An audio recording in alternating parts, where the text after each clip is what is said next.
Assalamualaikum warahmatullahi wabarakatuh. Perkenalkan, nama saya Jessica Zalani, asal dari Kabupaten Serang, Keragilan, NIM 2314155, hobi yaitu nyanyi. Belajar filsafat nggak harus seperti membuat kita tersesat secara agama. Malahan, filsafat dapat membantu kita untuk memperdalam pemahaman mengenai agama.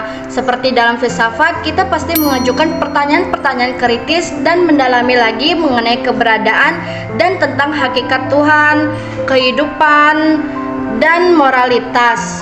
Tetapi mengajukan pertanyaan mengenai filsafat harus masuk akal atau rasional, yang dimana kita juga harus ada dengan pembuktian seperti kebenaran pada Al-Quran maupun hadis.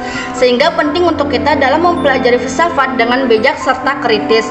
Filsafat dapat membantu kita untuk memperkaya iman jika dipahami secara tepat. Dapat juga dalam meningkatkan kemampuan kita dalam membedakan antara yang hak dan yang batil. Hubungannya merupakan 3 cabang filsafat yang saling terkait dan membentuk pengetahuan yang komprehensif.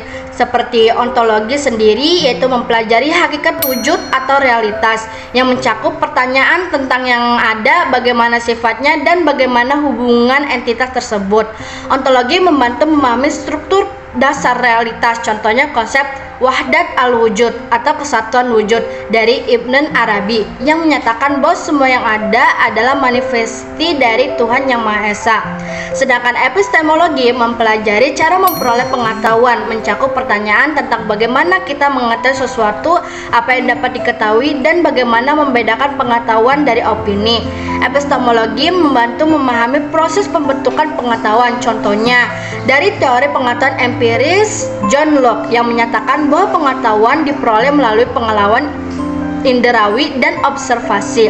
Sedangkan aksiologi sendiri mempelajari nilai-nilai moral dan etika, yang mencakup pertanyaan tentang apa yang baik, apa yang buruk, dan bagaimana menentukan nilai-nilai tersebut.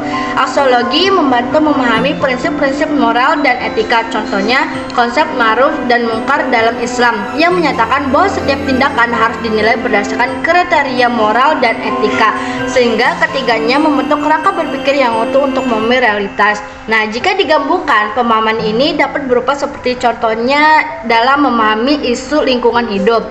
Yang pertama ada ontologi, yaitu membantu memahami hakikat lingkungan. Terus epistemologi membantu memahami cara memperoleh pengetahuan tentang lingkungan. Dan aksiologi membantu menentukan nilai-nilai moral dan etika dalam mengelola lingkungan.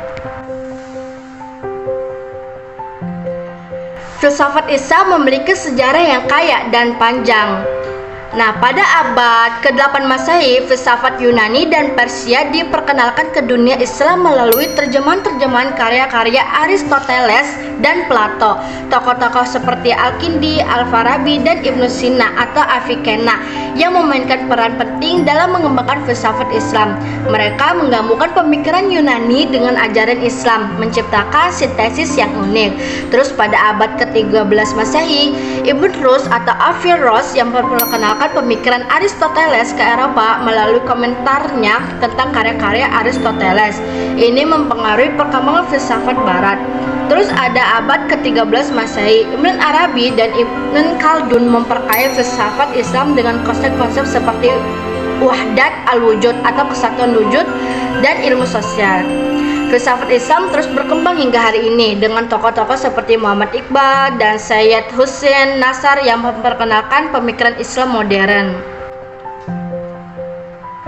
Dalam mempelajari ilmu filsafat dapat memberikan kesan saya yang lebih mendalam dan beragam tentunya, karena seperti kesan yang positif berupa saya dapat meningkatkan pemikiran kritis. Terus saya juga dapat memperluas wawasan saya juga dapat mengembangkan kemampuan berpikir yang lebih logis serta masuk akal.